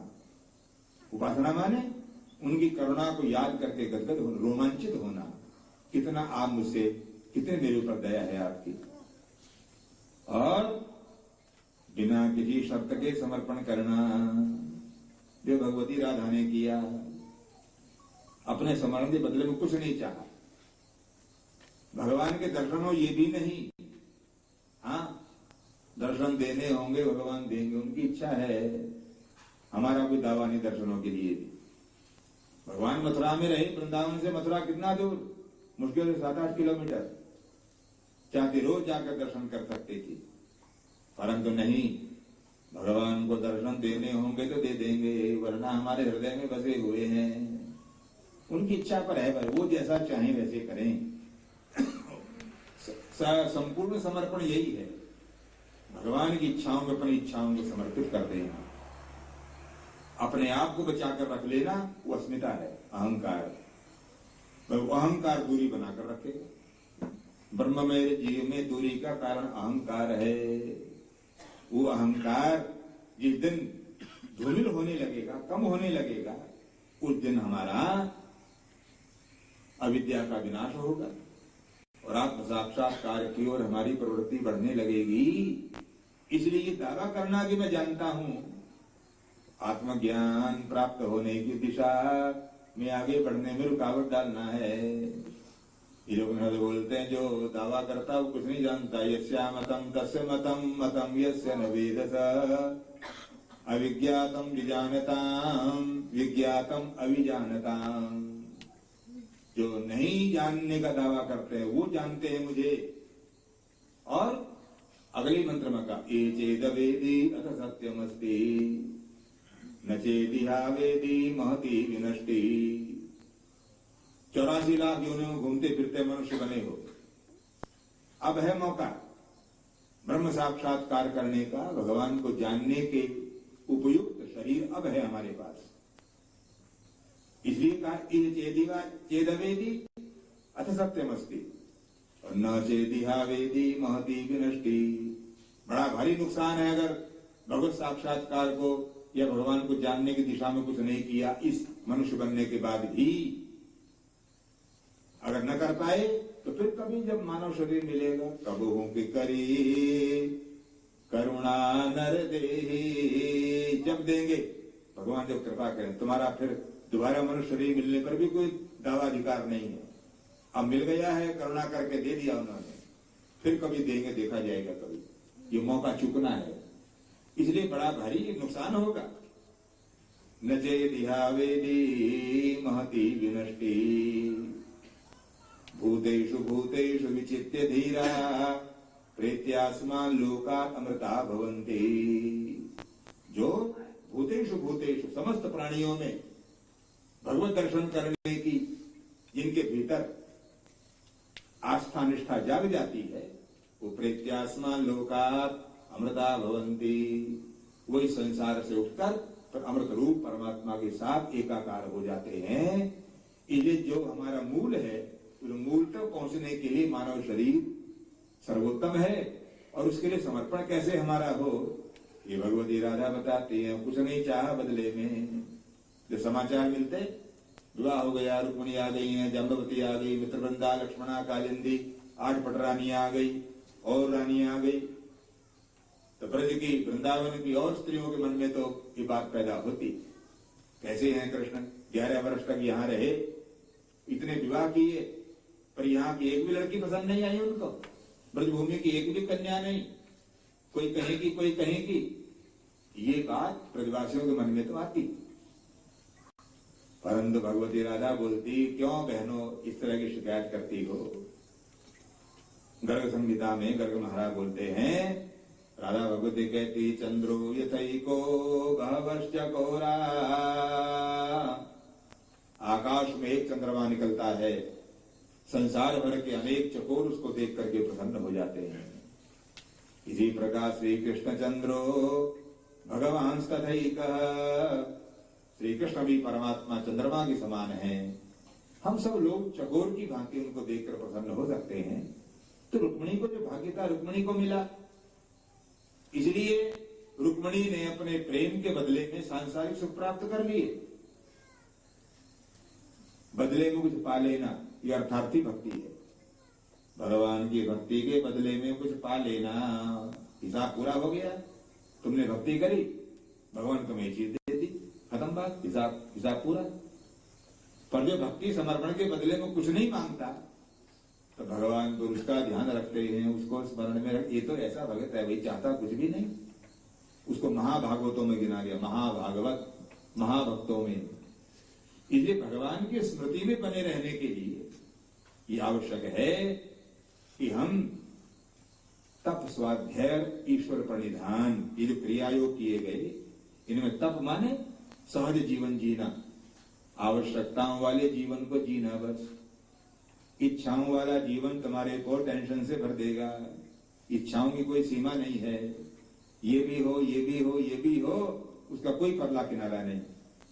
परंतु जीवन रहने के लिए जो चीजें चाहिए, मूलभूत भोजन चाहिए, पानी चाहिए, हवा चाहिए, बिना किसी मूल्य के आपको सबको, संसार भर के प्राणियों को भगवान दे रहे हैं, आपको दे रहे हैं, आपके बाप दादा को दिया, आगे आपके बेटे पोतों को देंगे। और इन तीनों चीजों में सबसे कीमती रोटी की कीमत नहीं है कुछ। रोटी खाए बिना आप 24 घंटा रह सकते हो, व्रत करते हो, भोजन न मिले रह लोगे। विज्ञान बोलता है कि 90 दिन तक अगर किसी को भोजन न मिले, 90 डेज, तो मरेगा नहीं, क्योंकि शरीर के भीतर इतना इकट्ठा हो जाता है कि वो 90 दिनों तक अगर बाहर से कुछ नहीं जाएगा, अंदर वाली चर्बी को आग उसको पकाने लगेगी, जो अंदर इकट्ठा हो गया संचित। तो 90 दिन तक आदमी मरेगा नहीं अगर भोजन न मिले तो भोजन बिना 24 घंटा रह लेते हो, पानी बिना बहुत प्यास लगी हो, घंटा 2 घंटा पानी बिना भी रह लोगे, और हवा बिना, ऑक्सीजन, श्वास बिना तो एक क्षण भी रहना मुश्किल है। कितने दयालु परमात्मा, सबसे कीमती श्वास, ऑक्सीजन, वो निरंतर 24 घंटा हमारे को प्राप्त है, बिना किसी मूल्य के, बिना किसी खर्चे के। पानी भी अनायास प्राप्त है, भोजन भी प्राप्त है, आवश्यकताएं हमारी पूरी हो ही रही हैं।